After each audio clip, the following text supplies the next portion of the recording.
The purpose of a mastermind is to share our value and connect with like-minded people in order to create wealth in all areas of our lives. We are here to inspire and challenge each other to reach and exceed goals. Each member is committed to their own success, as well as the success of every member of the group. We are committed to meeting in person or virtually for 1 hour every week. We are present. There is no multitasking or distractions during meetings. We are collaborative. We listen without interrupting, lecturing, or judging. We celebrate each other's successes without jealousy. We are honest and participate by giving thoughtful feedback. We are open and listen to different perspectives without being defensive or offering excuses. We trust fellow members enough to share fully. We are focused, but we also think it's important to have fun during meetings. Indeed we do. We are real and authentic. This is a no BS zone. We allow ourselves to become completely aligned with each other and the high forces. One mind, one soul, one love. Beautiful. Thank you, ladies, for participating in that and setting the foundation of the mastermind. So, as I mentioned, our topic today is all around your central purpose. Now, and I also mentioned before how it came about. So I'm going to refer to what came up for me when I was going through Think and Grow Rich.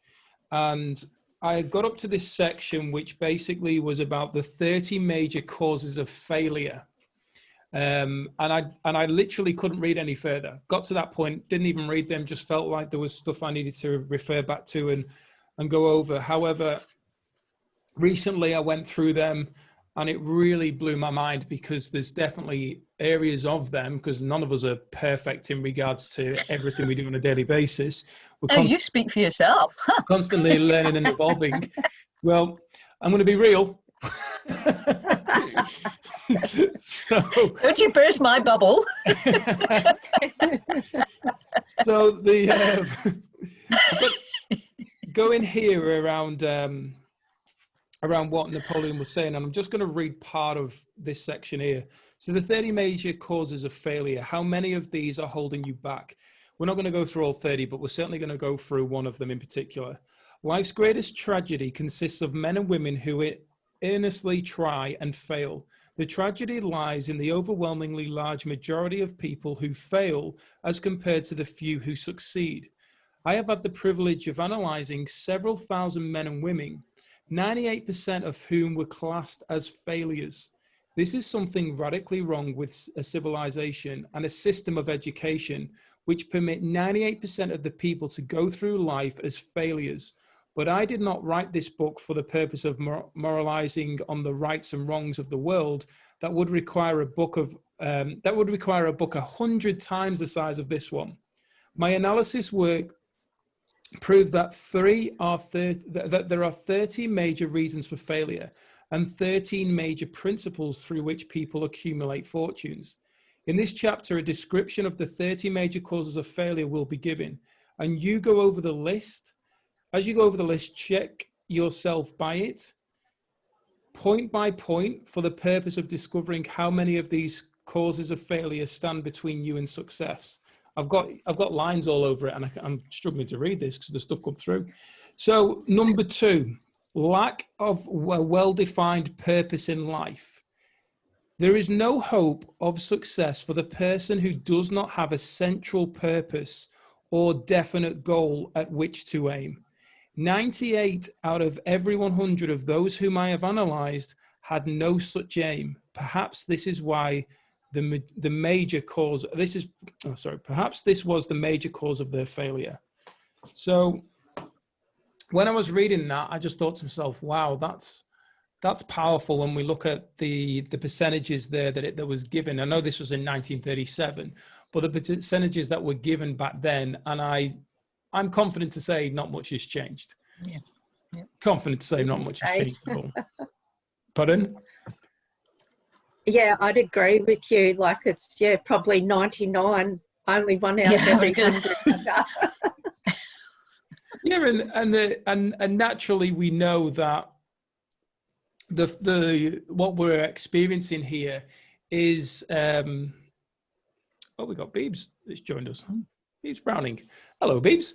So so obviously the focus there was that because we're looking at the higher percentage, and as Napoleon had said, it would have required a book 100 times more or bigger with more information to cover that.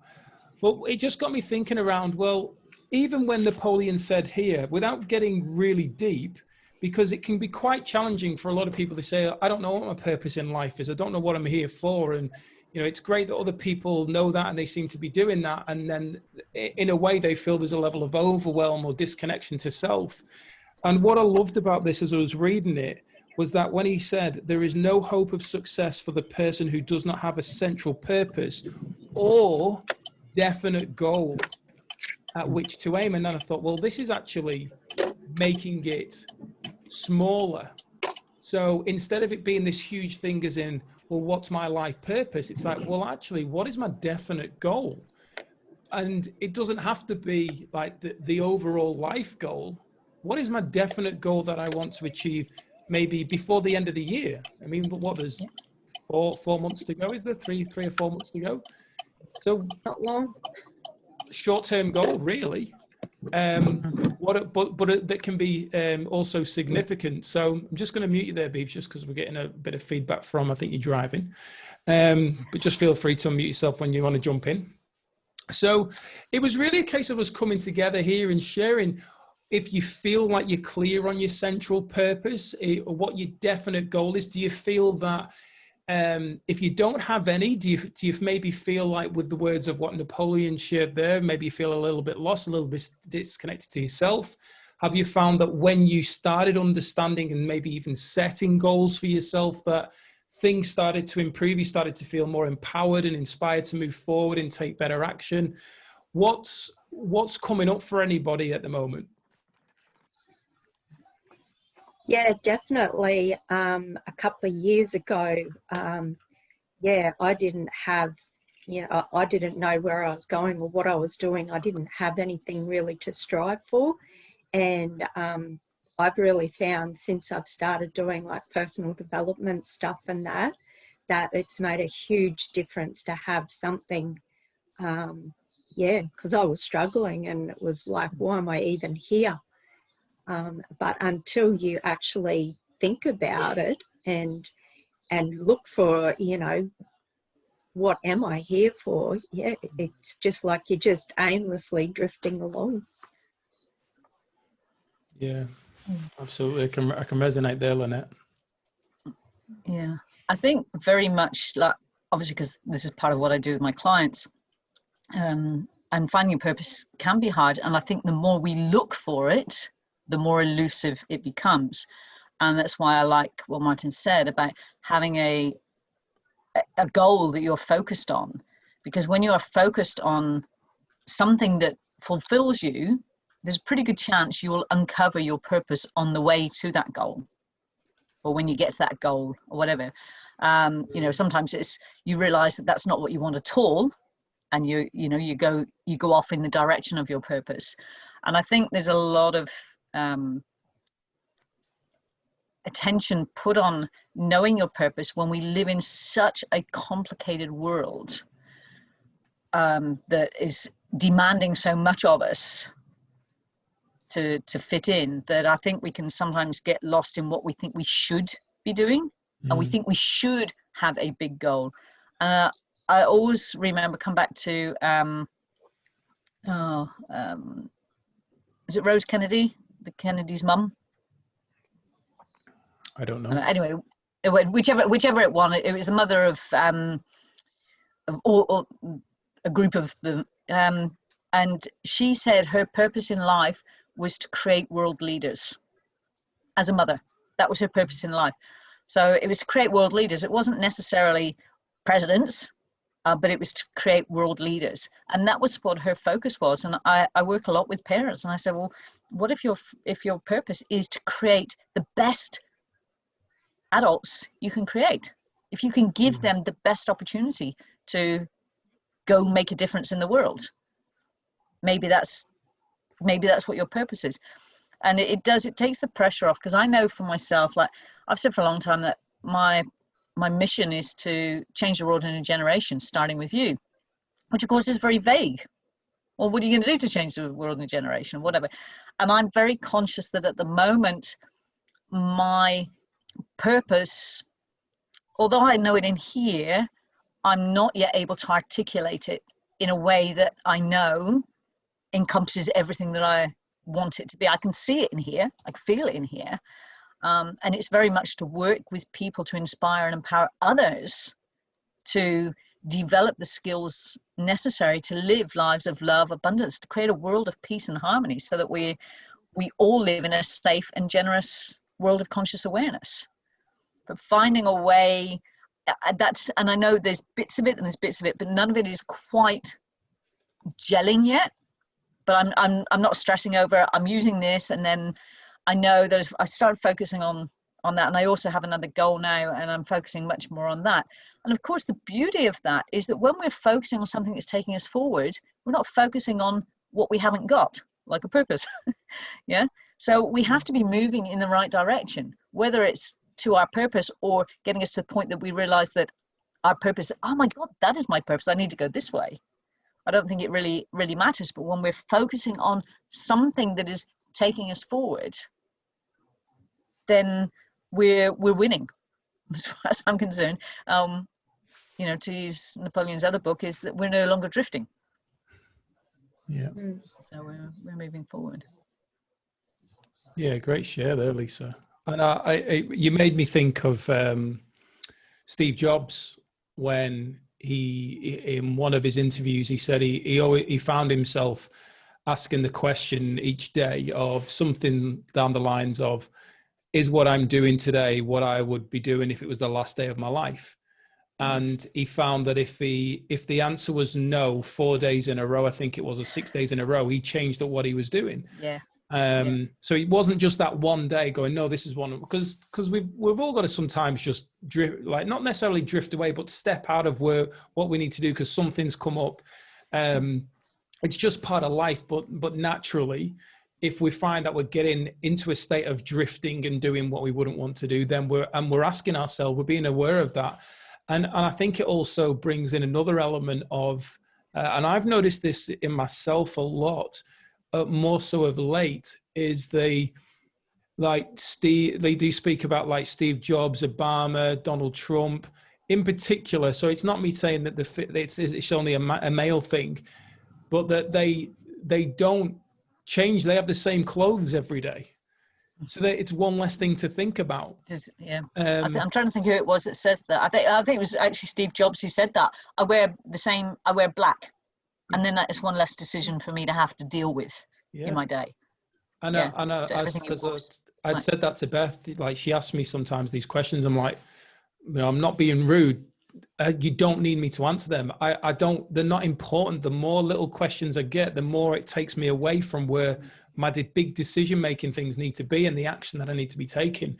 So I have no attachment to any of those little things.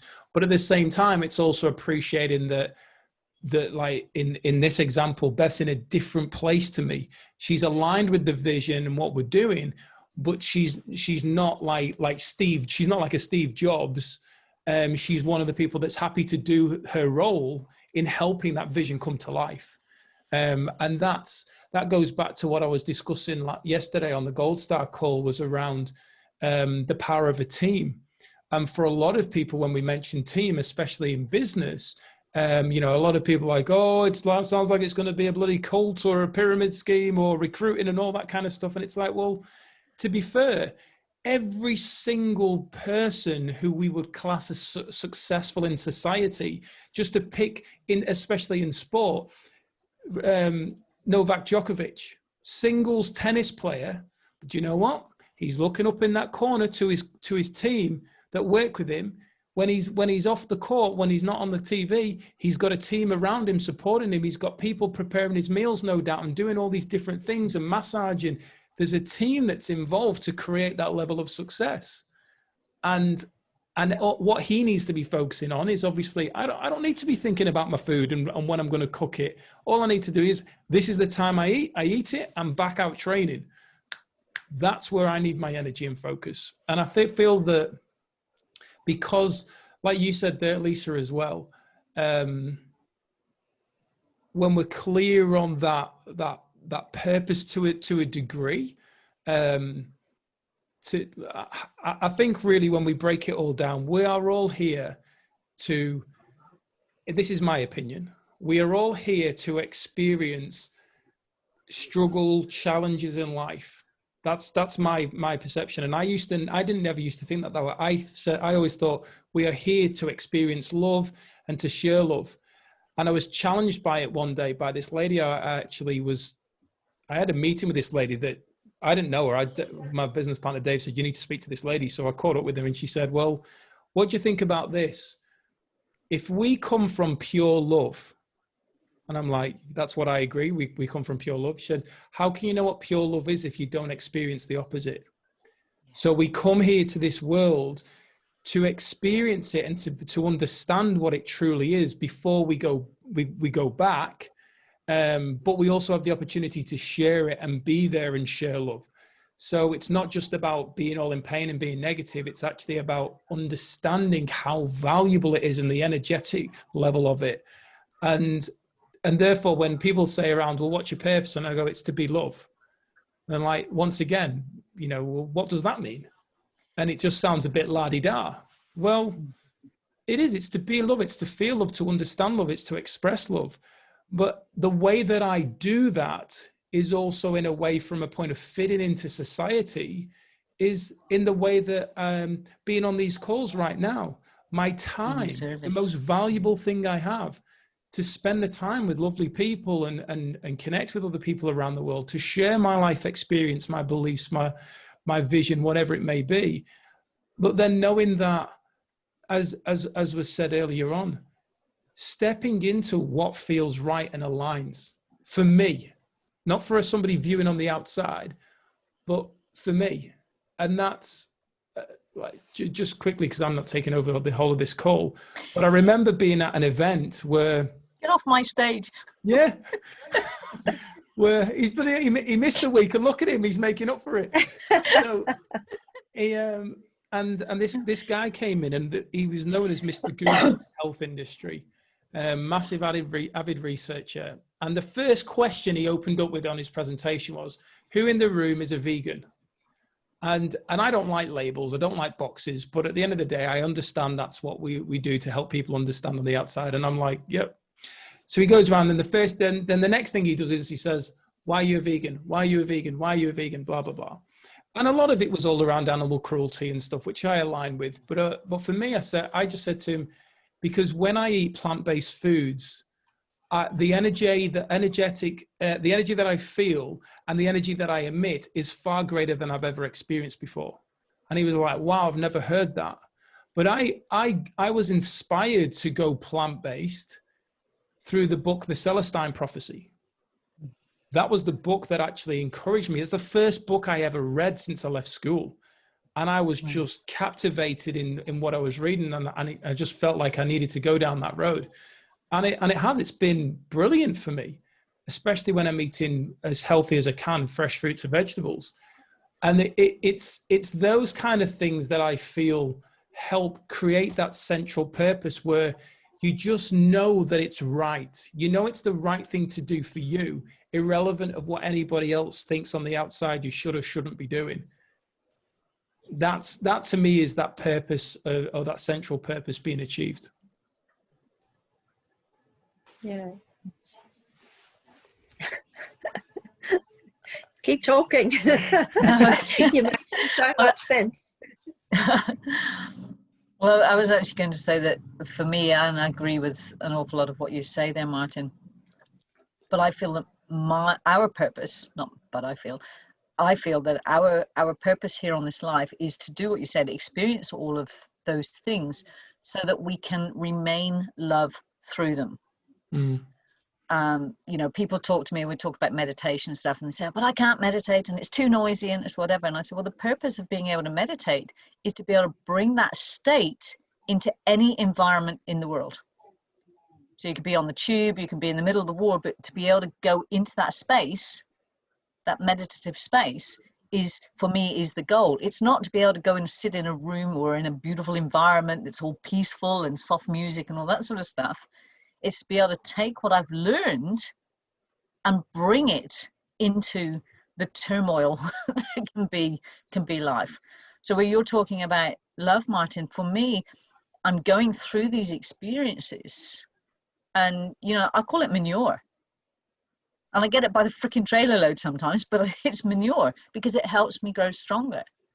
And my goal in coming from that perspective is to be able to remain love or loving through a process like that. And I'm getting there. I'm not there yet, but I'm getting there. I can see when I'm in a situation more and more, okay, I can just be love. I don't need to get caught up in it. And that for me is very what you were saying, just coming from a slightly different angle. We don't grow when everything's easy. We grow much better with manure. So the more manure we get, the bigger, stronger we get. And I had a situation about 5 years ago where I was being bullied. I was in a international volunteer organization, and I was heading up the state of WA, and I was being bullied big time, really being bullied big time. So I actually took this as an opportunity, and I did a diploma in neuroscience leadership because I wanted to be able to handle it differently. I didn't want to play at their game. I wanted to develop my leadership skills to be able to come in and do that. We ended up parting company with the thing because I didn't get the backing from the top either. But the growth that I got from that was unbelievable. And I never would have got that. I never would have thought of doing that had I not been exposed to that issue. And every day I gave thanks and I sent love to everybody. It was a group of them, and I sent them love every single day, no matter what. And I used to get up and I used to dread opening my email because there would be another fire to put out. But before I did that, I would send them love. And it changed so much. Changed so much the way I looked at things. And that, to me, Martin, is what you're saying, is that ability to be love regardless of what is going on around you.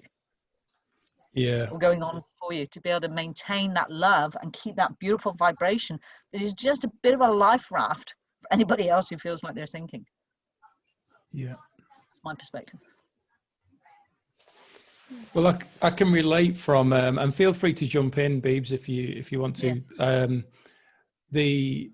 I remember when I was working away and I couldn't fathom why I was being treated the way I was, because I experienced severe bullying from management in the mining industry, and I couldn't understand. And it's interesting with what you were saying there, because the way I wouldn't call it dealing with it, but that's the way you'd categorize it, was in retaliation. I was reacting.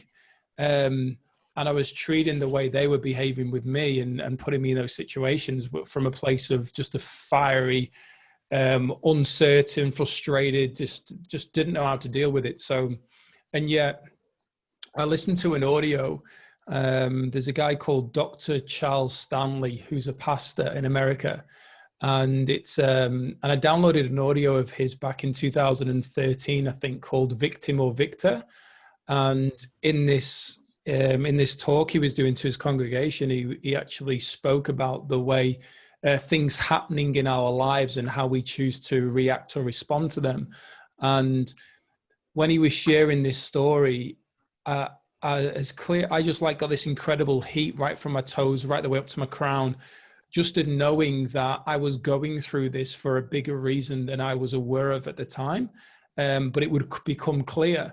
And it was only when I got that message that I then started to see things differently and started to let go of certain things and go, well, this is obviously not where I'm supposed to be. I logically thought it was. And even though my heart is in it and I love what I'm doing, I'm here for something bigger. I don't know what it is, but it's something bigger. And if I stay here, I'm going to limit that potential. And And it was funny because not long after I realized that not long after that, but also over the next few years, I had people come into my life, and this isn't obviously me blowing my own trumpet, but why not? Who were saying like, you're here for some big, big things. And you just need to just go with your heart, follow your heart, and just take action. Don't hold back. Don't be getting in here just 100% from in here. And I've been amazed at these people. Some I've never even spoken to before. I've just been at an event and they've picked me out of a crowd and gone, you're going to be doing this. And I'm like, that's what I want to do. How do you even know? I don't even know you. I'm not even told anybody about this. So it's amazing how these people come into our lives and they just choose to give us the messages that we need at that moment in time. And then it's really a case of looking at it and going, well, what are we going to do with that? Does it feel right? If it feels right, why aren't we taking action? And also, are we going to let go and trust? So I feel that's for me, where I've been very much guided in regards to being clear. Like I said, by 2020, I'll be on stage speaking around the world around mental health and the challenges that are happening for us rather than to us. And yet, although that feels right, where I am right now feels right. And it's another platform. It doesn't have to be on a stage in front of thousands of people sat there. This is a platform where I'm on a stage speaking to potentially thousands of people who choose to watch this, or like in other Facebook Lives I've done where there's been thousands of people watched, or YouTube videos, whatever it may be. It's another way of helping people who need that message at that moment in time. And what a gift to be able to share that. And then and knowing that the big goal for this year is to have the caravan to hook it up to the 4-wheel drive, and off we go. Well, we put the deposit on the caravan last week. So everything's happening, and it's like because we're trusting and we're taking action, and it's all aligned action. It's all becoming a reality, and that's where the speaking to thousands on stage is like, well, it feels right, but it'll happen when it happens. I'm not going to be attached to it because there's something else I need to do before that stage, which is going to prepare me and allow me to be even better when that time comes. Yeah. Yeah, I think we forget, don't we, that like we have this idea of I'm going to be on stage, but being on stage can mean anything, can't it? Like it's this forum, it's just talking to people through the internet, because you get to reach like loads of people via that. So yeah, that's brilliant.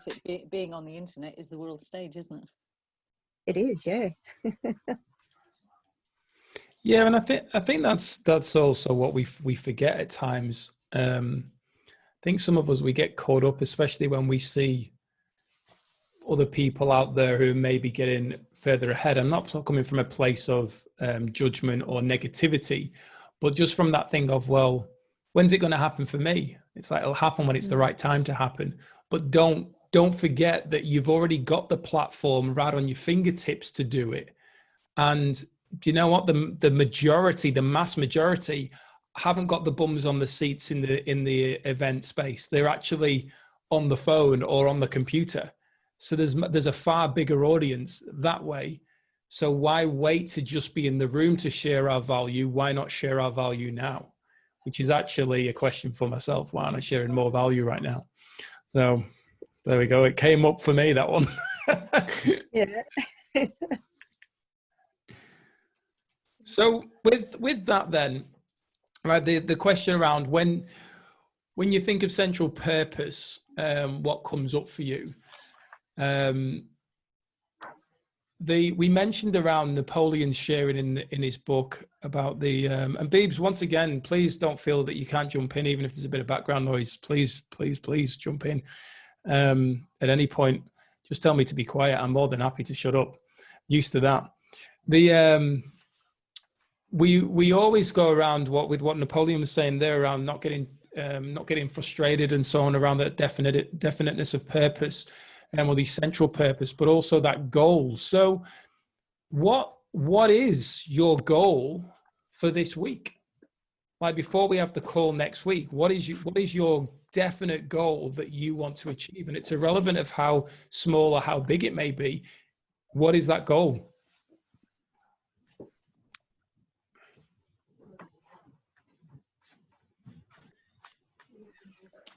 I think about my goals at the weekend, not this for earlier in the week. Yeah, I haven't thought of it. Yeah, like there's so much I could write down, but as for what am I going to actually do this week, I'll have to have a think about that one and put it in my 3 takeaways. Put it in the goal section, like where you do actually. Yes, I'll put it in there. Yeah, and the reason why that's there as well, Lynette, and I always post it on a Monday morning, is so that we are setting ourselves one goal that by the time we get to Sunday, we can reflect on it and go, wow, that was my one goal that I really wanted to get done, and I've achieved it. What a great week it's been. And if I haven't, no problem. There's other things that were maybe more important. But also, if it's getting to maybe Friday or Saturday and I've not achieved it, right, hang on a minute. I said, and I put that in the community, so I'm going to hold myself accountable to that. It's just the self-accountability. I mean, for me, I was, which is a hard one for me, is to be kind to myself still whilst I'm going through this healing phase. And I've got a 2.5 day, I'd argue it's probably a 3 day with the hours that it's going to be, event this weekend, all on self-worth. So I know that there's going to be stuff that will come up, and this event was supposed to happen probably around about March, April. But obviously with COVID, it's been put back. And it's funny how all of a sudden your brain kicks in. It's like, you don't need that now. You've moved on. Things have been happening for you. You're in a good flow. And it's like, maybe it's happening now because it's the right time when I need it for the next level of growth. So it's, and naturally with what's happened with Bessie's passing is that obviously there's emotions still in there as well. So that's going to come up. And because I know there's plenty in there that's not come out yet. But it's, so just being kind to myself through this whole next few days in particular is a big one for me in regards to setting the goal, which is obviously slowing me down, but it's for a stronger purpose. Yeah. Phoebes, did you want to say something? Can I just quickly say something? Can anybody actually hear me? We can. Yes, we can. Oh, well. Hi, I'm Beebs. I just actually wanted to introduce myself because it's the first time I've come onto the Zoom, and I've only really just signed up. So Welcome. Thank you. I'm very green, obviously, and I just saw the email this afternoon and just clicked on to see what I was in for. So yeah, I didn't know what I was actually zooming into, but this is great. And yeah, I've just got to I've signed up with the Global Goldman. Yeah, the Noble Goldman. Cool. Noble Goldman, that's one. A friend passed me onto it, so yeah, I'm still learning about it. And I did start going through the bits and pieces, and I've got the forms I have to fill in about setting your goals and what's your purpose and all the rest of it. So yeah, I'm very, very fresh, but I like what I'm hearing. It's a pleasure to have you, and it doesn't matter whereabouts you are in the journey. It's just fantastic to be sharing this moment with you. And yeah, we aim to have on the public global one, we aim to have it more around life and purpose, real topics, and sharing, and learning and growing with each other, because sometimes it's not necessarily what we need for ourselves right now, but we can guarantee there's some point in our life we need it, or we can reflect and see why it happened, or somebody we meet along the adventure and go, do you know what? I was on a mastermind call and we covered the topic that might just help you around this. This is what I got from it. What a gift to share that with somebody else. So yeah, pleasure to have you with us. Oh, thank you. And I also read your email when Bessie passed. So just wanted to say sorry to hear that. No, thank you. It's a very, very sad story when I read through that. Yeah. Brought a tear to my eye. So. Yeah, I apologize for that, but obviously I know it's from a place of love and caring. So yeah, it was it got a lot of comments, and a lot of love and support was shared from me posting that, which I really appreciate. It helped get me through some of those tough days. But still there. I mean, she's right here looking down at me on the wall. Obviously, she's not stuffed. She's on a picture. I can feel her presence. Yeah. Oh, I can feel her all right. Yeah. Yeah. So. Very good. Which is beautiful. So, yeah. So great. Thank you for sharing. You're welcome. Thank you. So and feel once again, if there's anything, if you've got your own goal that you want to get achieved this week, feel free to drop that in. Have you got one in particular? I've been working on something this week, just around property and sorting things out. So I feel like I've accomplished what I wanted to this week. So good. Aside from that, no, I haven't thought any bigger. That's all good. That's all good. So in the group anyway, we have as Lynette said, we have the post each week where we can share our goal, whatever that might be. I've found sometimes I've said that's my goal, and then I've done it an hour later, and I'm like, oh well, I can just kick back the rest of the week. No. Yeah, I had that a couple of weeks ago. I posted it, and then like you say, a couple of hours later, I'd done that and more, and it's like, whoa, that's pretty awesome. I've got a bit wiser now.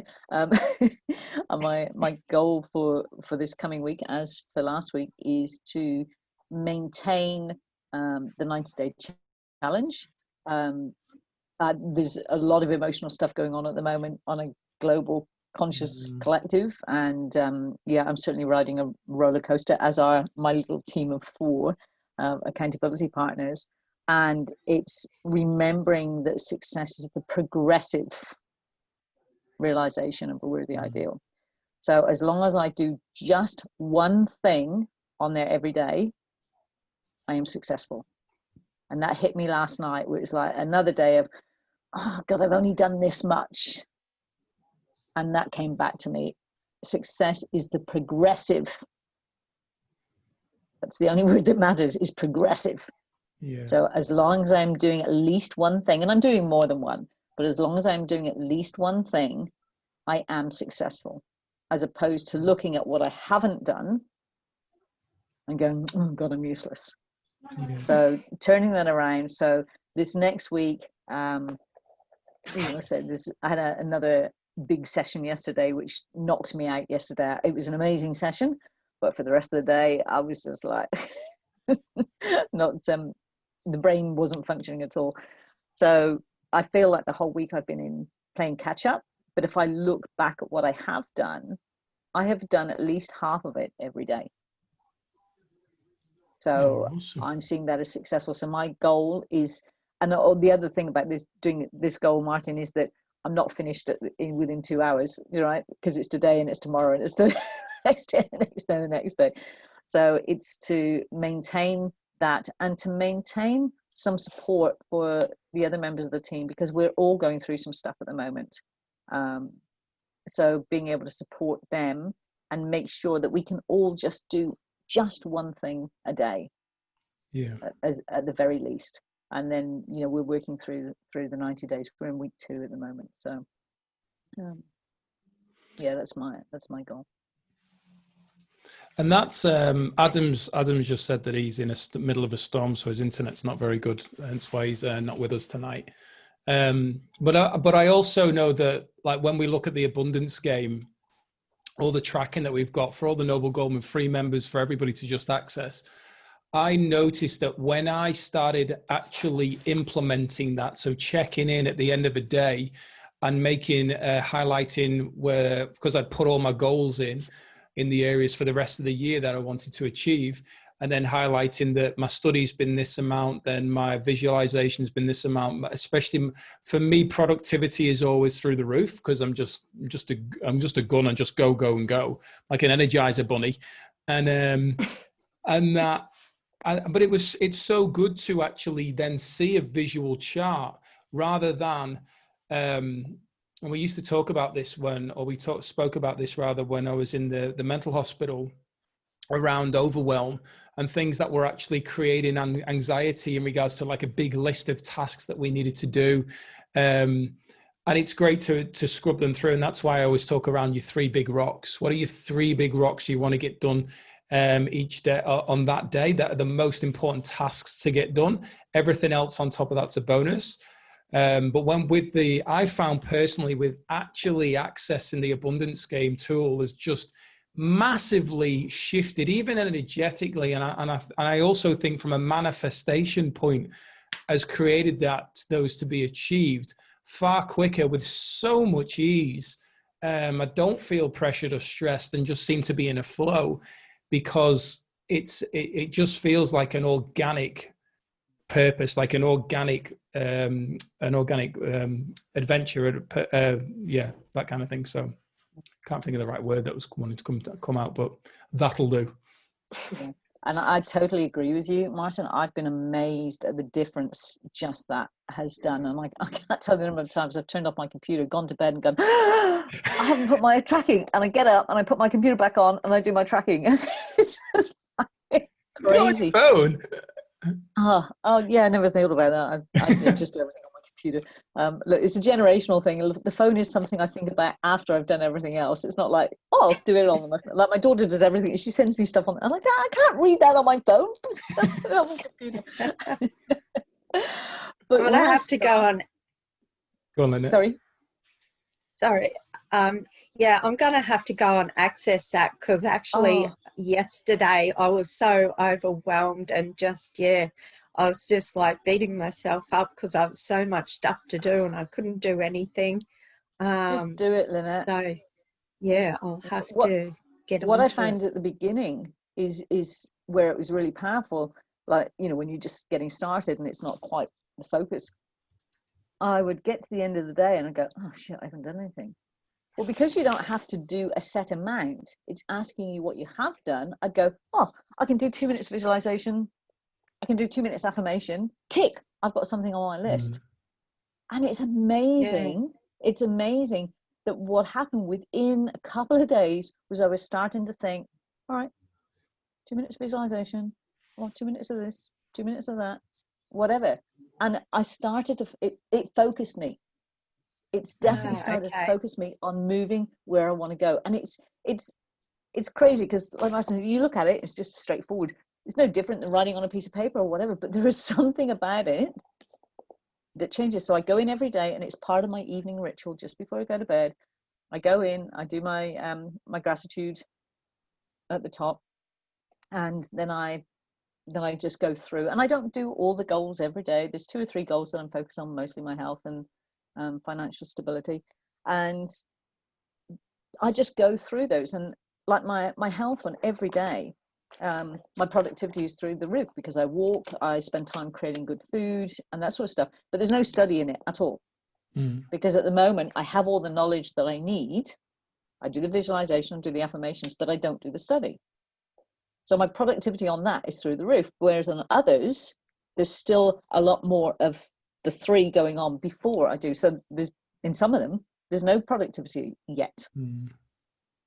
But it's okay, because overall it's balancing out. And I know, like you said earlier on, Martin, that when the time is right, there will be more productivity in that. And it's starting, with the 90 days. I'm going, oh, tick, tick, tick. Yeah. Study is through the roof. If you have a look at my chart, study is way off the top, way off the top. And I know that there will come a time when that will shift and it will be less study and more productivity. But what it's done, Lynette, it's taken out the overwhelm. Yeah. It's taken out the overwhelm. Yeah, so it's just, I guess we get caught up in all of what we have to do and we forget to look at what we have done. Yeah. And that's what I love about this. It doesn't tell you have to do this. Yes, the 90-day one does, but we made an agreement within the group that it's about looking at what you can do and not focusing on what you can't. I mean, two of the group have got young kids. I mean, Lauren's got 6 of them, for God's sake. I don't know how she ever does anything. God. I'm not going to be, I'm not going to say, oh, you haven't done this or you haven't done that. Do what you can, because it's those little things. And this is really important to remember. It's the habit building, because that is what creates success. So if we just do 2 minutes of something every day, nothing else, we are building that habit. And in time, the time we spend on that habit will expand. I used to give my clients snooze button stretches. So when they woke up this morning, they hit the snooze button and they did 5 minutes of stretching before the alarm went off. Well, initially that was 5 minutes. I can do 40 minutes. Same stretches, but I can spend 40 minutes doing that now. But if I set out to do 40 minutes, it's never going to happen. So do 5 minutes, I can do it. So it's about creating those habits. And we come back to meditation, Martin. I spent years and a fortune. I went to China, did everything, learning to meditate. And the only time I learned to meditate was I spent 5 minutes a day. Just 5 minutes. This morning, I meditated for an hour. But I only ever set out to do 5 minutes. Yeah. So it's the habit. That's what we're after. It's about creating the habit. It's not about how much of it we do. It's getting it into our daily routine. Yeah, it's definitely a great tool, and it's there to help us, and that's what I've like I say, even with the 90-day success program, that I know, Lisa, you've adapted it, but that's there for a purpose, and it really does come down. And we had this discussion on one of the Gold Star leader calls, was that it's funny how we have this feeling, this perception around, oh, well, I haven't completed all the tasks that they recommend to do, therefore I won't take a picture and post it into the group, because people will go, well, you've not completed it. But the reality of it is that that's real life. That's actually showing the vulnerability and saying, yeah, well, it's better that I do something than nothing, and I'm happy with the result.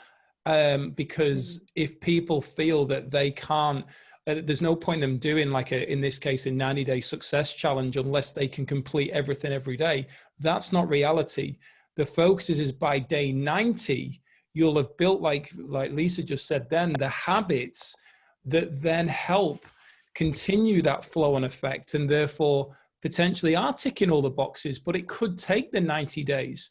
And I know I created a 90-day program, and I gave it away to everybody for free and said, for me personally, my business, because it was focused around business, personal growth, but mainly in business. I said, my business is not going to get the true full momentum until the 4th of May when we finish this.